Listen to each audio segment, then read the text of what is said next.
Hi, everyone. Welcome to the Digital Experience Team Iteration Retro meeting. We'll go over what went well and some things to improve on from the last 2 weeks. Today is October 7th. And first up is Jess. I made my first and second commits this week with a huge thanks to Lauren Barker for serving them up on a silver platter. Yeah, it was so easy. If I had known it was that easy, I would have been doing them a long time ago, but more to come, hopefully. Nathan, you're up. Yeah, just a quick one. Thanks, Lauren, again, for helping out with those interviews. It was just made it so much easier. But yeah, that's all I wanted to say. Laura. Yeah, our little site outage today was, spooky, and the first time since I've been here that we've had like a full kind of everyone messaging us like the site is down. But within about 20 minutes, we had a solution in the works, even if our pipelines take a little bit longer than we want. We found another workaround, and it was just good to see everyone, doing things and trying to help. So go team. Are we back to Nathan? No, yeah. Back to me.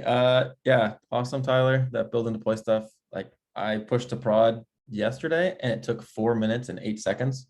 Like I literally got up, came back, and it was on prod, which was unheard of. So I'm really excited. And now it's nice to know that if something does go wrong, like we can get to it almost instantly.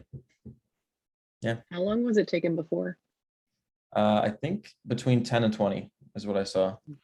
It's hard to gauge because it depends on a lot of other factors, like independently, like 10 and 20, but like you could very possibly get stuck on a long train and take 40 to 60 minutes. So that's always a risk. Here you won't until you do, because like eventually, like, this is just a fundamental like problem of like, entropy in the universe. Like as this grows in size, the time must also grow. And as it grows in complexity, the pipeline must also grow and like we will, if we maintain a similarly sized and complex website, then this will eventually turn into that too. But it'll be nice for like 6 months. Yeah, let's enjoy it. I'm making changes every hour just to say it. I did. Laura, back to you again. Because you kept stealing my lines in the doc. You kept I know. I was fighting. Very rude. Even Lauren, I think I was bugging her earlier too. Get out of here. We're gonna lock Nathan out of the docs from here on out. In a similar vein, I made my first MR. I haven't merged it yet, so I haven't seen the blazing fast feeds, but even just the organization of the core marketing site, everything's easy to find. It's lovely to work with. It's cool. And I enjoyed it. So good job to everyone involved. And then Barker. 10-year anniversary looks great. Thank you so much, Tyler, for getting that done. It's awesome to see that beautiful event template get put to use. It's really, really good. Thank you. Thanks for everyone for doing the event template. It has been the building of it has been the easiest part. Like the thing that could have been the hardest has been smooth. So that's great. I appreciate everyone. Like I said it in the release video before, like Laura, like your countdown component, like they're like, hey, can we get a countdown? I was like, sure can, whatever. Here's the countdown. I was like, Laura did it. I don't have to do this. It's great. And the same thing for like every other component in this thing. Like it's been awesome. So big ups to the whole team. Cool. Things to improve on. I think Nathan has the first one. Yeah, there's been a lot of changes to nav recently. I think we changed some sizes and stuff. So just make sure we're applying it to both repositories. And then as like a bigger thing, as we build out, I guess, core marketing site, we have to make sure, I know we talked about buttons yesterday. It was a topic of discussion. We're going to try and make those the same in the old and slippers and core marketing site. So just a heads up going forward, I'm going to try and like maybe once every sprint, go and like find some element and then try and make it cohesive between everything. So it's going to be a bit of manual work, but I think it'll be worth it in the end. So yeah, let's just try and make sure that we're uniform. I have the next, and it's just to default to building new stuff in the new repo. So if we got a new template, just default to building it there. And that's like personal thing for me too, like breaking the habit of like, oh, I've been doing it over here for a long time. I'm going to do it this way. Oh, got to do it a new way, just to like always be thinking like that. Laura. Yeah, with the outage on the subject of failing pipelines, I've been seeing weird stuff with my MRs. I know Javi also showed me one yesterday that had a couple of random failures, and it just re-triggers itself and wears itself out, and then eventually it passes and everything is fine. It just seems strange. Okay, yeah, I'll let Tyler jump in. Oh yeah, just I don't think we know the actual root cause of this, but if there's a pattern of a lot of APIs, a lot of it is like GitLab rate limiting us, GitLab, and like Chad has like started an issue to investigate it. The nice thing is the more that you do in the buyer experience repository, the less you'll run into this. And so that's kind of the hope. And what I would also hope is that there's a second order effect of, so like you yourself can get around it by doing work in buyer experience, because buyer experience is smaller and like less frequently contributed to. So it's running these things less often. So you're unlikely to get rate limited in the same way. You're probably not even hitting the same API endpoints because we're not there. So you can just like sail through. That's what, because like right now it's like, okay, I want to make a one-line change. Okay, that one-line change has to hit all the APIs that the pipeline runs. Don't need it. Buyer experience does none of that, and it'll push directly to it. And then the second order effect is the more of those little one-liner changes, and of course you'll have to like first make a 200-liner to like rebuild the page, but like the more of those that run, the fewer of our the fewer MRs are running in the www GitLab com repository, the fewer API calls are being requested. We reduce the load on the systems that are rate limiting us, right? And yeah, Javi next does partial builds, but not, he's asking in the chat, but not in this way. We might be able to figure it out, but like right now, no. Fortunately, we're small enough right now that it won't impact it. But I think we can actually reduce the load on the services that are rate limiting us and hitting these problems by like moving our smaller changes into something that doesn't have to hit these APIs, right? And like eventually the www repo will shrink down to a place where the only thing that's running on it is the stuff that needs the APIs, which would be awesome. And then those will have a lot more overhead. That's just off the cuff, but like we're seeing a lot of that stuff, and I think it just has to do with rate limits and increased load on that. So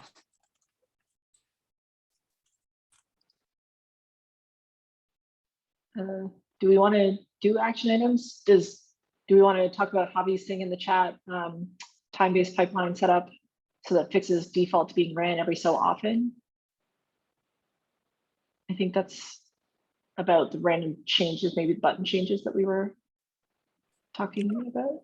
yeah, I don't know what this is. Something Javi, we are can you look able to into. talk, or we can docs runs every 4 hours? Okay. Yeah, there might be something changes. Oh, I see what you mean. You lump them all together on a run. Yeah. So we only deploy once, a couple times a day instead of Right. constantly. Yeah. Right. Which I think was explored for this original, like a year or two ago, when I've looked through the issues when like we were like really trying to get down from like 60-minute pipelines. Like that was a proposal, right? But then like you smooth out the time, but you like give everyone a minimum amount of time that they're changed. Like they'll never get a 10-minute deploy. They'll always get a 4-hour deploy. So like it's more consistent, but then everyone gets a 4-hour deploy, and like you could do exceptions to that rule, but like then everyone's an exception, and then you get the variable deploys between 10 minutes and 4 hours, right? So I think like with the volume of change, I don't think we should do that, because I think that like it won't solve the problems.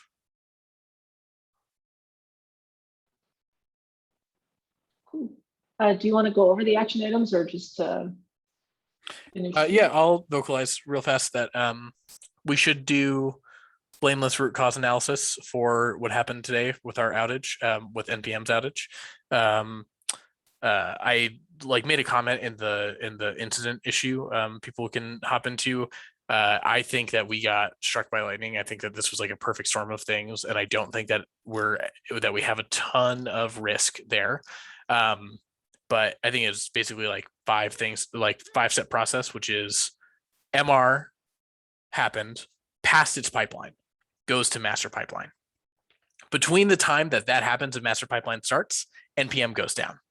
Master pipeline is already running and is unstoppable, running independent parallel jobs. Some of those parallel jobs build, like pointing to assets, assuming that they're going to have. Assets don't get built because NPM is down. Incremental deploys go out to the bucket and like reference these non-existent style sheets, and then everything breaks. So like that wouldn't have happened if NPM had gone down and failed on that MR like 30 seconds sooner, because that MR would have failed and not made it to master. So like, I think that that's 100 just a race condition is my thinking on this. I don't have any evidence to prove it other than like looking at the CI/CD panel and sort of like comparing some stuff. So that's my thought. And I think we should do like a bigger analysis so that we can either so that we can like get down to the bottom of that and figure out if it makes sense to do anything, because we could build out some more resiliency, and we could build out snapshots of our deployments and like save rolling versions of the website across Google buckets and swap over as needed. But like that would be a lot of effort, and like we already have a ton of like we're already extremely resilient.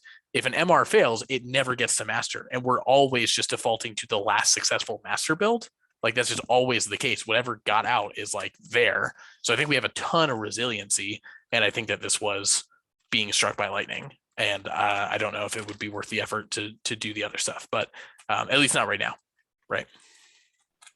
One question that I think came up in the incident channel from today from Michael Frederick said, do we have monitoring and alerting for like asset or CSS and other assets? Are we able to set up? I don't know what the procedure is. I assume that throughout the website there's a ton of 404s for random images that are missing and whatever. Is it worth like figuring out which ones are legit?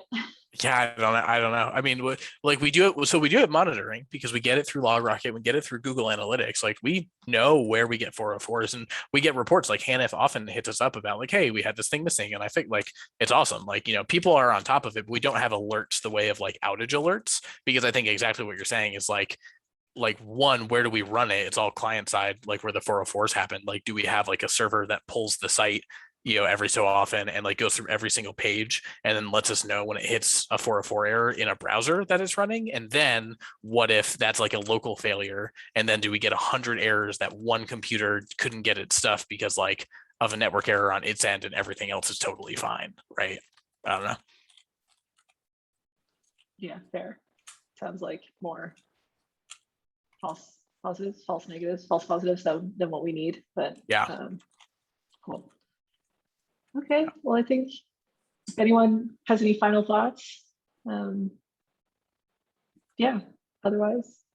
I got a little tidbit. I was surfing yesterday morning. I saw a great white fully breach jump, get a fish.